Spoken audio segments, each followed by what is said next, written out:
আজকে করবো আমি বাটার পনির। আজকে আমি একটু কড়াই সাদা তেল দিয়েছি, এবার আমি বাটারটা দিয়ে দেবো। বাটারটা দিয়ে দিলাম, এবার আমি পনিরগুলো দিয়ে দেবো এর মধ্যে। গ্যাসটা কমানো ছিল, গ্যাসটা আমি বাড়িয়ে দিলাম। হালকা পনিরটাকে আমি একটু ভেজে নেবো।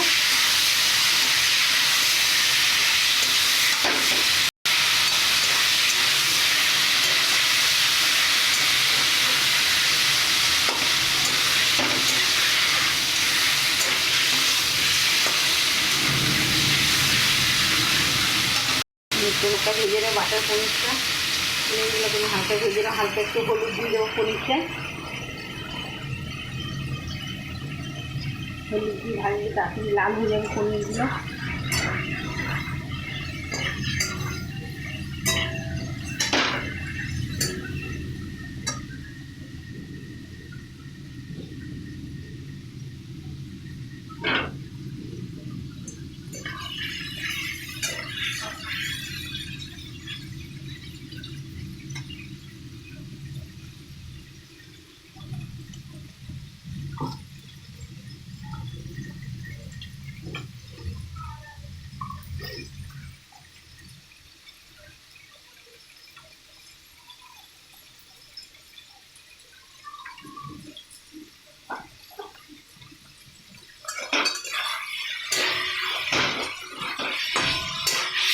পনিরটা একটু লাল করে ভেজে নেবো পনিরগুলোকে।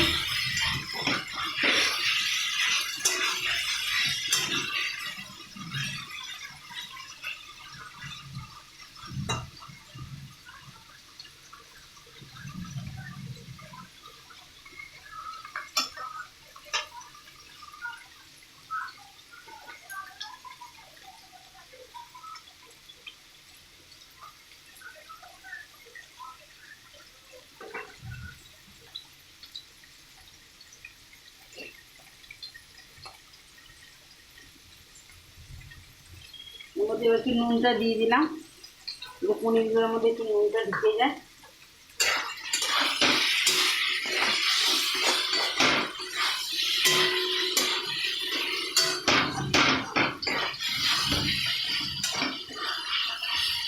পনিরগুলো আমার হালকা বাদামি কালার হয়ে এসেছে। এর মধ্যে আমি এবার মশলা দিয়ে দেবো। এর মধ্যে আমি দিয়ে দিলাম টমেটো বাটাটা, তারপরে দিয়ে দিলাম অল্প একটু ধনের গুঁড়ো, হলুদ যেহেতু দিয়েছি আর হলুদ দেবো না, হালকা একটু লঙ্কার গুঁড়ো দিয়ে দেবো। হালকা একটু লঙ্কার গুঁড়ো দিয়ে দেবো। তারপরে দিয়ে দেবো হালকা একটু টক দই বাটা। তারপরে দিয়ে দেবো পোস্ত কাজু বাদাম গুঁড়ো করা আছে, সেটা একটু দিয়ে দিলাম।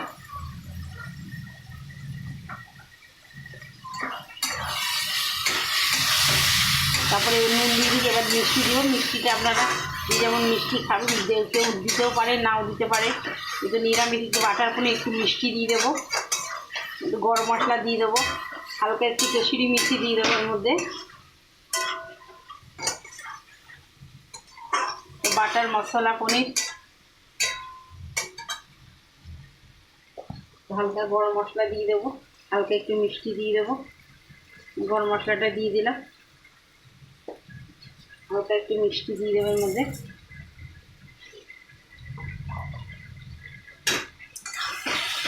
কেউ জল দিতেও পারে, নাও জল দিতে পারে। আমি একটু হালকা জল দিয়ে দেবো, দিয়ে একটু কসুরি মেথি আর একটু বাটার দিয়ে এতে নামিয়ে দেবো। হালকা জল দিয়ে দেবো এর মধ্যে, হালকা একটু জল দিয়ে দিলাম।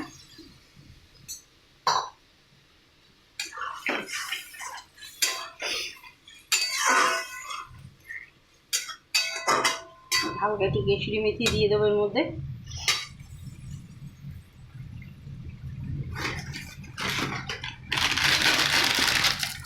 হালকা একটু কসুরি মেথি দিয়ে দিলাম। বাটার পনির রেডি। এবার একটু বাটার দিয়ে দেবো। একটু বাটার দিয়ে দিলাম, আমি গ্যাসটা নিভিয়ে দিয়ে দিলাম। একটু বাটার দিয়ে দিলাম। রেডি আমার বাটার পনির। যে যেখানে দিয়ে দেখছেন আমার বাটার পনিরটা, আপনারা ভালো লাগলে শেয়ার করবেন, কমেন্ট করবেন, লাইক করবেন, সাবস্ক্রাইব করবেন, তাহলে আমার খুব ভালো লাগবে।